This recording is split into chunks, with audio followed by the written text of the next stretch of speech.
Kapuso arestado ang anong katawo nga ginaligar illegal nga nagabaligi asang pusil sa entrapment operation nga ginpatigayon sa Criminal Investigation and Detection Group Iloilo sa Barangay Kanuan, Estancia kahapon sang hapon.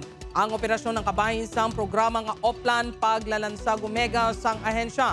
Wala pa ginhatag sa CIDG ang identity sa mga arestado apang ang leader sa mga ini ang ginkilala kay alias Danilo. 122,000 pesos ang ginsuko sa mga suspect sa informants ng CIDG kabaylo sang mga pusil.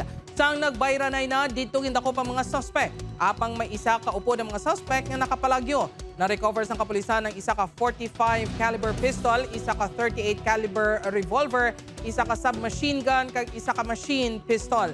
Kumpiskado man ang pick-up kag mga motorsiklo nga gingamit sa mga suspect. Ginaaligar nga targets ng grupo nga baligyan sa mga pusil ang mga aspirante para sa 2025 midterm elections sa Northern Iloilo.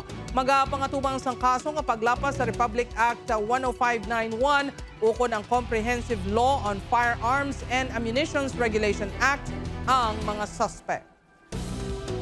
Ang style nila yan, kapangita na yan sila sa armas, may mga small runner sila, tapos tipunon nila. Pag natipon na nila yan, i-deal nila yan sa mga politician nga may lig sa armas.